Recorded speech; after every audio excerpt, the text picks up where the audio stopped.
Now here's a quick guide on how to use Traffic Pro Manager for generating traffic for your link or website. Okay, so when you enter, you see that button say generate traffic now.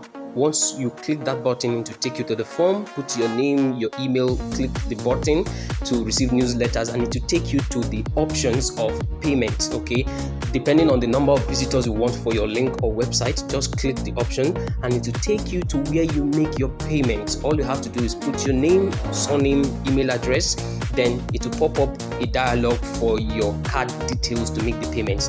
Now I've made the payments in the background for this video and it will take me straight to the generator. Okay, all you have to do now is put the link you want to generate visitors for, or if it's a website link, whichever one, put the URL there, then choose the amount of visitors. Of course, it's limited by the option for which you paid. Okay, so you can put in the bounce rate and click the generate button. Okay, once you do that, it creates an instance. Right now I can create multiple instances for one link or for multiple links. Okay, all I have to do is edit the URL and then click the instance, and that's for the option I chose. So that's it. You can choose different options.